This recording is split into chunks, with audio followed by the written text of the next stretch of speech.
An icy wind sliced its way down Main Street, taking hold of the candy-striped awning of the local florist, all stems from here, and sending pink scalloped edges up into a frenzied freestyle can-can. The wind's chilling presence reminded all residents of South Lea Bay that, though spring was around the corner, the lion of winter was still roaring with a vengeance.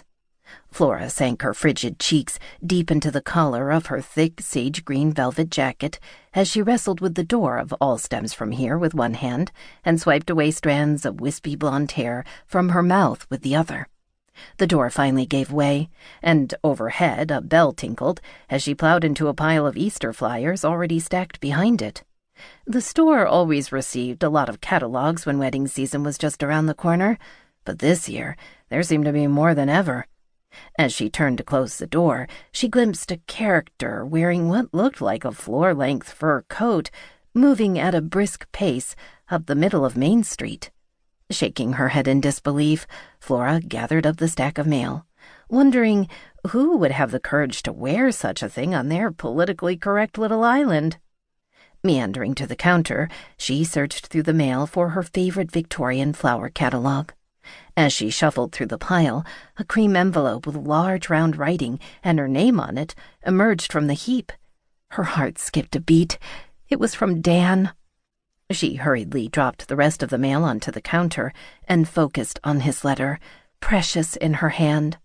Her mind raced with all it could say, all it could mean, and she couldn't help but squeal as she ran her fingers over the soft, cream-colored paper.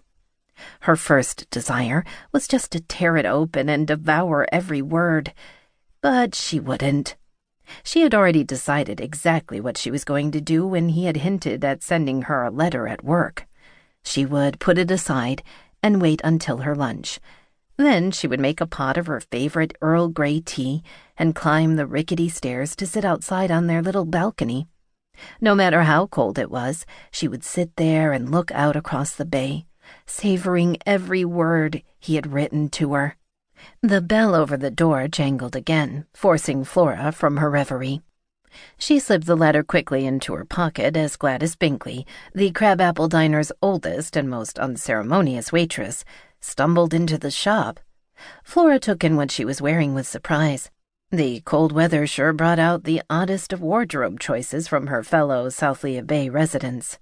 Over her cheery crabapple uniform, Gladys was enveloped in a monstrous blue afghan, and stretched over her knobby knees were thick brown-ribbed tights and chunky burgundy knit leg warmers.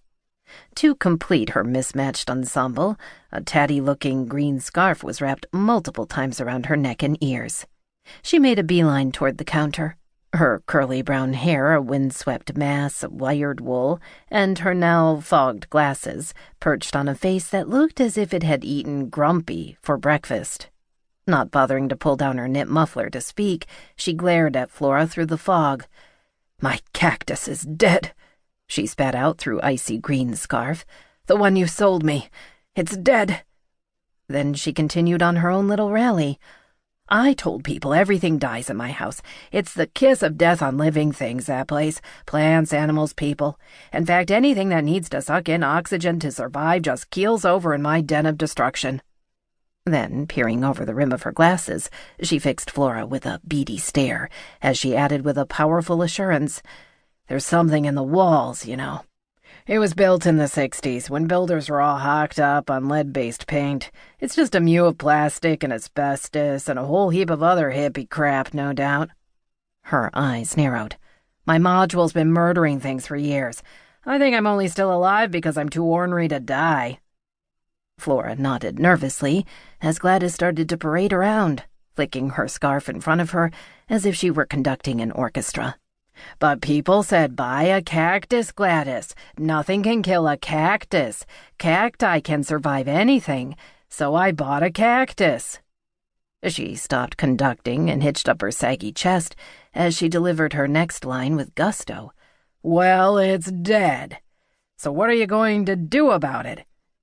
Flora blinked behind her pink frames and said nervously, "Cacti are usually pretty resilient.